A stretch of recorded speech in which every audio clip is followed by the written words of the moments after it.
כסף, מסתבר שהשעונים שלו שווים אפילו עוד יותר. אז אמר הענק קנה לעצמו השבוע שעון חדש בשווי של 1,300,000 שקלים. כדי לנסות להבין על מה הרעש, אנחנו עם שניר אליה, הבעלים והמנהל של אסטרל שעוני יוקרה. אהלן, שניר. שלום, שלום, ערב טוב. מה כל כך מיוחד בשעון הזה של בוגטי? תסביר לי בבקשה. קודם כל, המותג עצמו, ג'קוב אנד קו, זה מותג שעושה רק שעונים משוגעים, רק שעונים שמתאימים לנישה סוג לקוחות שמחפשים דברים משוגעים על היד, ולא שעונים רגילים וסטנדרטיים כמו רוב המותגים, שאת תראה על הידיים ברחוב. זה שעונים שהתחילו בשוק האמריקאי לכל השחקני NBA, מפורסמים למיניהם, ועכשיו מתחיל לחלחל לאירופה. השיתוף פעולה עם בוגטי זה שיתוף פעולה אחד מתוך רבים, שיש לו עם הסרט גאדפאדר, יש לו עם קריסטיאנו רונלדו ועוד הרבה מפורסמים אחרים, אז עם בוגטי יש לו בלעדיות בשיתוף פעולה שהוא ממש מייצר שעונים עם מנגנונים מאוד דומים למנוע של הרכב, שעונים ברמה עילית, שמתחילים ב1,400,000 שקל בישראל, 1,500,000 שקל בישראל. אצלכם אי פעם הגיע שעון ששווה 1,000,000, או שזה לא באמת שישראלים קונים כאלה שעונות? היו כמה. לא בוגטי, אבל היו כמה שעונים של מעל 1,000,000 שקל. אנשים באמת קונים? למה לקנות את הדבר הזה? למה להשקיע כל כך הרבה בשעון? אני לא יכול להגיד שקונים את זה ברמה יומיומית או חודשית, אבל זה יכול לקרות פעם בשנה. היום שעונים זה סוג של השקעה. היום אנשים שיש להם כסף מחפשים, אין להם הרבה דברים, בעיקר גברים, אין להם יותר מדי דברים שהם יכולים להראות. אז אולי דרך שעוני יוקרה הם יכולים להראות סמל סטטוס. זה גם שעונים היום, זה סוג של השקעה, הם די שומרים על הערך.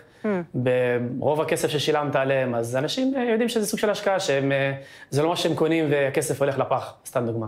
וגם הנראות היא, בטח בג'קוב אנד קו, כל שעון הוא שואו מטורף. אבל כן, אבל זה שעון מטורף, אבל אי אפשר בכלל לקרוא ממנו את השעה, זה נראה כל כך מסובך שם, ממה שאנחנו רואים. מי שקונה שעונים כאלה, לאו דווקא מחפש לקרוא את השעון על השעון, את השעה על השעון. אז אצלך אני רואה פה מאחורה את השעונים היוקרתיים, אלה שמאחורי זכוכית, כדי שאי אפשר יהיה לגעת, מה סדר גודל של המחירים שם? אלו השעונים שהם יותר הבסט סלרים, שהם ברמה שהמחירים הסבירה יותר, שבארץ עולים 128,000 שקל.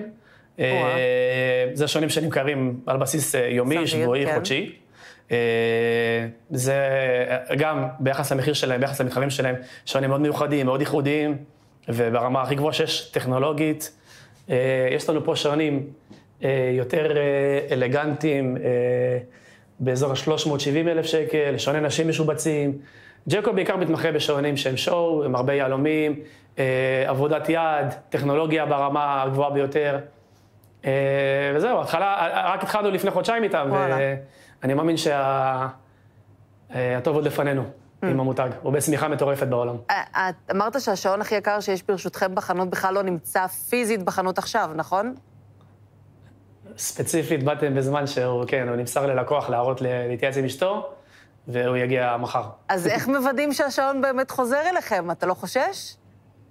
זה לקוחות טובים שלנו. אסטרל זה משפחה גדולה. לקוחות שלנו הם...